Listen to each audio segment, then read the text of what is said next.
psicologia do yoga ensina a força de caráter, ensina a sermos internamente fortes. Ser internamente forte não significa sair por aí batendo nos outros. Ser internamente forte significa ter um baluarte, uma fortaleza irremovível, indestrutível de paz interna, o paraíso portátil. Isso também não significa ser alienado. Paramahansa Yogananda era admirado, como afirmou Rajan Sen, ex-embaixador da Índia nos Estados Unidos, porque, apesar de ser um homem de Deus, um homem do Espírito, estava antenado com os acontecimentos mundiais. Então não era um alienado, mas alguém que possuía os pés firmes no chão, apesar de sua mente estar 24 horas conectada com o divino.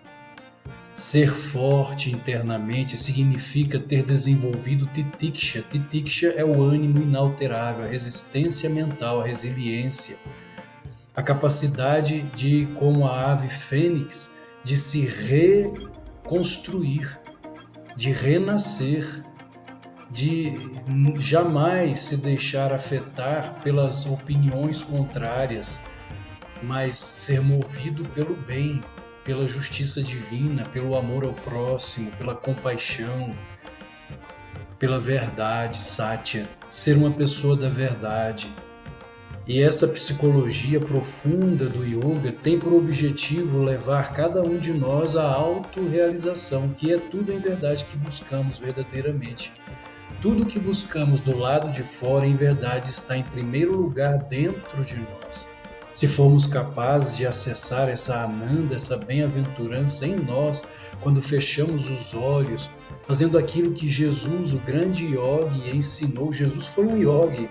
O Novo Testamento da Bíblia cristã é um texto de yoga puro para quem compreende os ensinamentos do Senhor Krishna, contidos no Bhagavad Gita, os ensinamentos de Patanjali, contidos no Yoga Sutras, e lê a Bíblia cristã, o Novo Testamento, assim como o Antigo Testamento também, se tiver autêntica hermenêutica, a hermenêutica perfeita, completa, como Paramahansa Yogananda, Vivekananda, Ramakrishna nos ensinaram, então a Bíblia é um livro de yoga puro. Pasmem, a Bíblia é um livro de yoga. Somente quando ela é mal interpretada, mal compreendida, é que nega as tradições do Oriente, mas Jesus foi um oriental de nascimento e ensinamentos, como afirmava o Paramahansa Yogananda. Tudo que Jesus ensinou vem do yoga, muito mais do que do judaísmo ortodoxo, da visão ortodoxa do judaísmo, sem negar a importância do judaísmo, obviamente. Mas o que Jesus ensinou, olhar para dentro, não façam como os hipócritas que oram em voz alta para que os outros vejam que estão orando.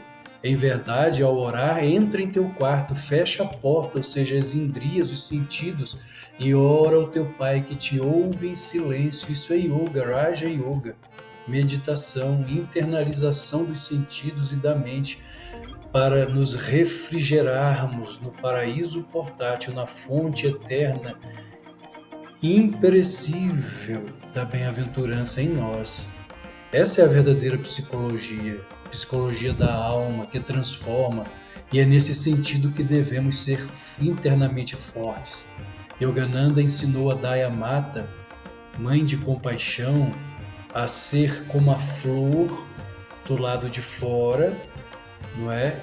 Ou seja, atenciosa, gentil para com os outros, mas internamente forte, resistente como o aço. Quando nos tornamos pessoas melindradas diante das adversidades do mundo, é que sofremos e somos derrotados por nós mesmos, porque isso é o ego. O ego, o jiva, é o maior inimigo em nós mesmos.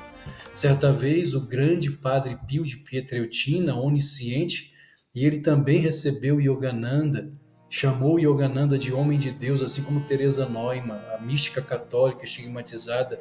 O Padre Pio perguntou a seus pupilos qual o nome de Satã, e eles afirmaram ali vários nomes, e o padre então disse: não, nenhum desses.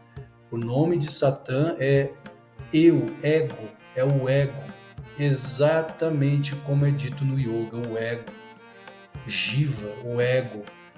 Inclusive o Senhor Krishna afirmou que o ego, o pequeno eu, quando se torna inimigo do eu maior, que é Deus em nós, o Atma, o eu maior também se torna inimigo do eu menor, do ego.